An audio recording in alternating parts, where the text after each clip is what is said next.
Hindi siya dry, hindi siya matigas. Pilipinas ang lasa talaga ng pandesal. Ma'am, panalo.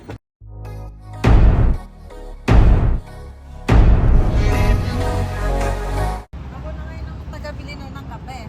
Ako ba ang driver? Para sa ating mga Pilipino, hindi kompleto ang almusal pag walang pandesal. Kapag ka siniswerte ka nga naman, bibili ka lang sana ng kape, may tinapay ka pa.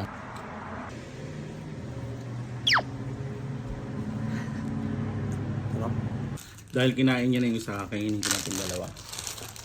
Hindi mo kayo. This is it. Ipaghiwa mo ako ng paa ng manok. Ngayon, tignan natin yung loob.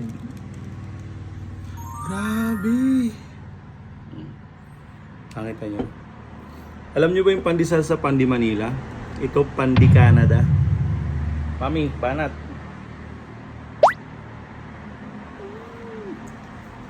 Perfect bite.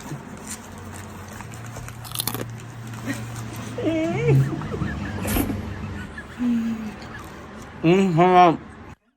Huh? Ang harap. Ang harap.